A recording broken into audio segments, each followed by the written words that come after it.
All right, what's going on, you guys? Brian here with another wrestling recap video. This one for tonight's episode of Impact Wrestling. So let's get right into it.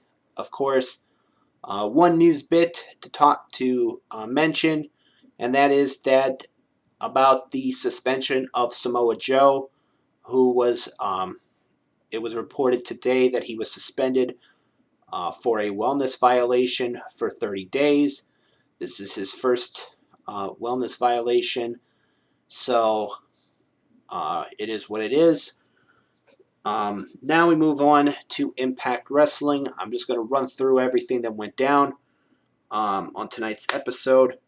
We saw Daga defeat RVD via countout when RVD's girlfriend, Katie Forbes, left the ringside area after looking at her phone throughout the entire match and was seeing all the comments of hate about people hating her and RVD.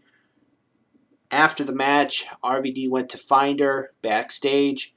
He did. He told her not to worry about those haters. Joey Ryan would walk up and try to make a partnership or friendship with RVD and Katie Forbes, saying he knows what they're going through. People have been hating on him, so that's going to be interesting to see where that goes. We had a Jordynne Grace, the current Knockouts champion, interview that would be interrupted by Madison Rayne. Madison would basically challenge Jordynne for the Knockouts championship, but it wouldn't be her competing.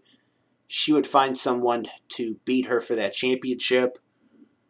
Rohit Raju of the Desi Hit Squad, he defeated Wentz of the Rascals. This one came about because of what happened this past Saturday at Sacrifice when Rohit Raju cost the Rascals their opportunity to become Impact Tag Team Champions. Jordynne Grace defended the Knockouts Championship successfully against Miranda Alize. It was, I thought, a really good performance by Miranda, but Jordynne Grace picked up the win and retained her championship. We had the North doing an interview. Of course, they are the current Impact Tag Team Champions. They talked about next week's match with TJP and Fallah Bahh. They also talked about how they were going to become the longest reigning tag team champions in Impact history. All this stuff.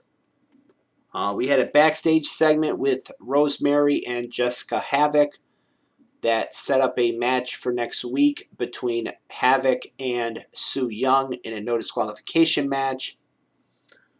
Eddie Edwards defeated Michael Elgin in match number 4 of the Best of 5 series. It is now 2-2. It is now tied 2-2, and the winner of this series will go on to Rebellion to challenge Tessa Blanchard for the Impact World Championship. So that's going to be interesting to see who comes out on top in match number 5. We had a Moose, Scott D'Amore, and Petey Williams interview. It started out with Scott D'Amore and Petey Williams talking about the Impact Wrestling event coming up, TNA. There's no place like home, with a lot of the old TNA superstars or wrestlers that were there. Guys like Chris Harris have been confirmed, Amazing Red, Chris Sabin, Shark Boy. We're going to see the return of the King of the Mountain match, Ultimate X, just to name a few. Moose would interrupt that interview. Of course, next week it was announced that next week Moose is going to go one-on-one with Petey Williams. We had what I put down as a Willie Mack, Disco Inferno, Johnny Swinger segment backstage, where Swinger, still trying to be Willie Mack's tag team partner, Disco would come in and it would turn into Disco and Johnny Swinger possibly becoming a tag team. It was really funny. Then in the main event, it was Tessa Blanchard winning via disqualification in the X Division title match where she challenged Ace Austin. This came about because of what happened on Saturday, where Tessa at Sacrifice defeated Ace Austin in the champion versus champion match. Ace demanding he wanted a championship match against Tessa on this episode of Impact. Scott D'Amore would give it to him, but then when Ace Austin said about, oh great, oh good, I'm going to become world champion, Scott's like, no, it's not going to be for the world title, it's going to be for the X Division title since Tessa beat you. So, good match, okay matchup. I didn't see their match at Sacrifice. The reason it ended in a DQ victory for Tessa Blanchard is because Taya Valkyrie, the former Knockouts champion, got involved. She speared Tessa and then attacked her, and that was pretty much it for this episode of Impact. So overall, was an okay episode, decent episode of Impact this week.